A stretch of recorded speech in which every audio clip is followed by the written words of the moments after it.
प्रत्येक दिन सका आपण मैंने गोटे जूस तैयार करूँ। जो जूस ना हूँ ग्रीन जूस से कौन पड़ो ना 4-5टी भृषंग पत्र पकातु, 4-5टी पुदीना पत्र पकातु, छोट गोटे अदा खंड पकातु, छोट कंचा हलदी खंड पकई पारे एवं काकुड़ी खंडे पकातु एवं टमाटो मध्य पकातु एवं ये जूस को प्रत्येक दिन आप सेवन करूँ। खाली पेटर सकाल उठिक जूस को सेवन करूँ। ये 100% अल्कालाइन जूस और ये चाहिए जो मान घर पाखे अमला थी अमला भी पकई पारे और ये जूस को प्रत्येक दिन सेवन करूँ। देखिए आप बॉडी रे अल्कालाइन फैक्टर बढ़ो। जे अल्कालाइन बॉडी सब रोग को स्थान दे न था।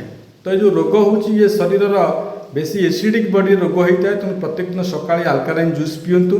आपन को बहुत बड़ बड़ रोग आप शरीर को प्रवेश करना। जदि आप शरीर में बड़ बड़ रोग अच्छी ये छाड़ी जीव। तेणु ये बहुत इंपोर्टेंट कथा जोकि आप शुणिला आप निजे व्यवहार करूँ।